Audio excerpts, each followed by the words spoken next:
Good evening friends. आज मैं आप उन सभी प्यारे बच्चों से कुछ बात करना चाहता हूँ, उस चीज़ को लेकर के, उस बात को लेकर के जिसकी वजह से वो सबसे ज़्यादा टेंशन में रहते हैं। जैसे जैसे एग्ज़ाम नज़दीक आते हैं तो हमारे जो दिमाग का जो पारा होता है वो बढ़ता जाता है। उस पारे को कम करने के लिए जो सुझाव मैं आज आपके लिए लाया हूँ वो बहुत बड़ा, उससे आप अपने लिए और अपने बच्चे के लिए बहुत अच्छा कर सकते हैं। कम तैयारी करके, कम मेहनत करके भी वो अच्छा रिजल्ट ला सकता है। अब वो ज़्यादा से ज़्यादा अच्छा रिजल्ट बच्चा किस प्रकार से ला सकता है, इसके लिए मेरे पास कुछ सुझाव है, कुछ आइडिया हैं। तो जो आइडिया हैं वो मेरे अनुभव के हिसाब से हैं। सो आप उन आइडियाओं को फॉलो करें तो आपको मेहनत कम करनी होगी और रिजल्ट बेहतर आएगा। तो इसमें सबसे पहला जो आइडिया है हमारे पास वो ये है कि आप सबसे पहले क्या करना है आपको, जैसे आपके पास टाइम कम रह जाता है, आपको लगता है कि अब टाइम कम रह गया है, तो उस केस में हम क्या करते हैं कि एक स्ट्रेटजी बनाते हैं। स्ट्रेटजी किसके आधार पर बनाई जाती है?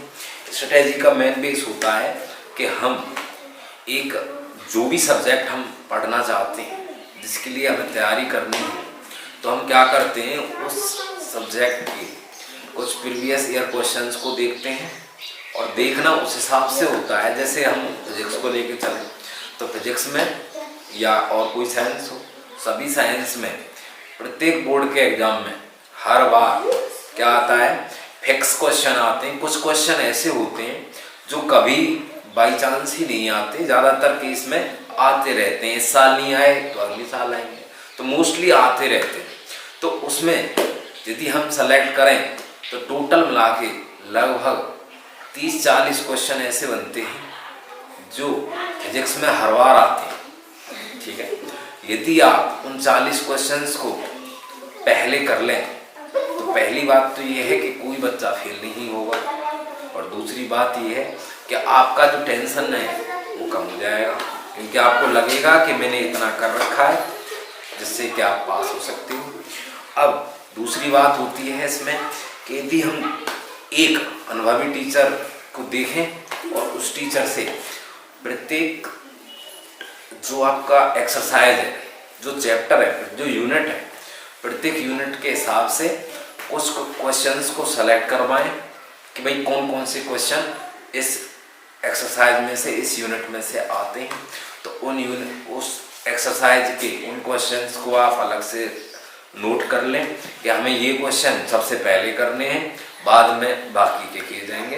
यदि आपके पास टाइम कम रह जाता है तब आप उस केस में प्रत्येक यूनिट से जो क्वेश्चंस वो सर्वत आते हैं, ठीक है, जो हर बार एग्जाम में मोस्टली आने के चांसेस रहते हैं, उन क्वेश्चंस को आप अलग से नोट करें।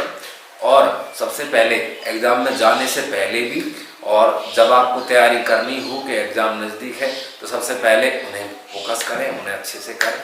और इसमें कुछ और भी ऐसी पॉइंट हैं जो आपको बिल्कुल नहीं करना चाहिए।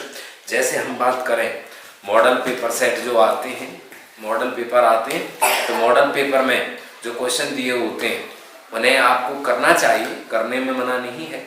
मना इस चीज़ की है कि जो मॉडल पेपर में जो क्वेश्चन आते हैं उन्हें आप मॉडल पेपर से केवल ये चेक करने के लिए देखें कि इसमें से कोई क्वेश्चन ऐसा तो नहीं है कि मेरी तैयारी अच्छी है और कोई क्वेश्चन मैंने ना किया हो और जो एग्जाम में आता हो।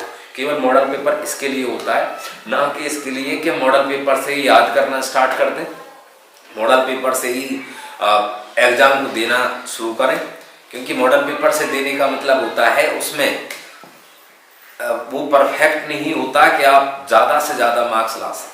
उससे केवल इतना हो सकता है कि यदि आप उससे लिख के आते हैं और आपका 5 नंबर का क्वेश्चन है तो 5 में से आपको 2-2.5 मिल जाए, वो बहुत है। ठीक है, यदि आप चाहते हैं कि पूरे के पूरे मिले तो आप केवल किताब से, बुक से पढ़ें, NCERT बेस पढ़ें, ठीक है, और उसी के हिसाब से लिख के आएँ, ना कि मॉडल पेपर के हिसाब से। मॉडल पेपर तो केवल ये देखने के लिए होता है कि हमारा बेस क्या है, कुछ क्वेश्चन ऐसे तो नहीं है जो हमने ना किए हों और आते हों एग्जाम में, ताकि आपको नहीं पता होता है। लेकिन इसमें सबसे बेस्ट होता है कि आप एक अनुभवी टीचर से ज्ञान लें। और बात करें स्पेशल, जैसे फिजिक्स की बात करें तो फिजिक्स में क्या करना होता है, हमें सबसे पहले जो डायग्राम्स होते हैं उन डायग्राम्स को हम अलग से नोट करते हैं कि फर्स्ट यूनिट के डायग्राम कौन कौन से हैं और सेकंड यूनिट के डायग्राम कौन कौन से। तो डायग्राम यदि याद होता है, दिमाग में रहता है, तो उसके बेस पर हम काफ़ी कुछ लिख सकते हैं। तो सबसे ज़्यादा जो फोकस करने की ज़रूरत होती है वो केवल डायग्राम पर होती है फिजिक्स के अंदर, ठीक है। और जो उसमें डेरिवेशन होता है, उस डेरिवेशन का डायग्राम क्या है, उसका फॉर्मूला क्या है, रिजल्ट क्या आना है, ये हमें पहले दिमाग में रखना होगा। और प्रत्येक यूनिट के अंदर हमें कौन कौन से टॉपिक करने हैं और उससे संबंधित उसका डायग्राम क्या है वो हमें पहले से पता होना चाहिए, ताकि जब टॉपिक आता है तो उस हेडिंग्स हमारे माइंड में ऐसी सेट होनी चाहिए कि उस हेडिंग को देखते ही हम उसका डेरिवेशन लिख दें, ठीक है। डेरिवेशन कब लिख पाएंगे, जब उससे रिलेटेड हम पहले डायग्राम बना पाएँ।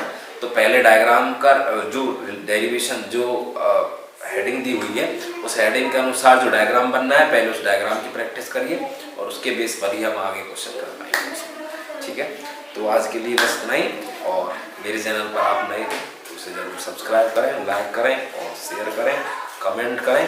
और जो बात रही मॉडल पेपर्स की, तो आप कमेंट में बता सकते हैं मुझे, यदि किसी को किसी भी सब्जेक्ट का मॉडल पेपर की आवश्यकता है जिसे आप सेलेक्ट पढ़ के और ज़्यादा से ज़्यादा मार्क्स ला सकते हैं और टेंशन मुक्त हो सकते हैं, तो कमेंट करें और मैं उस बच्चे के लिए, उन बच्चों के लिए अवश्य ही एक मॉडल पेपर तैयार करूँगा और जो आपके लिए बहुत कारगर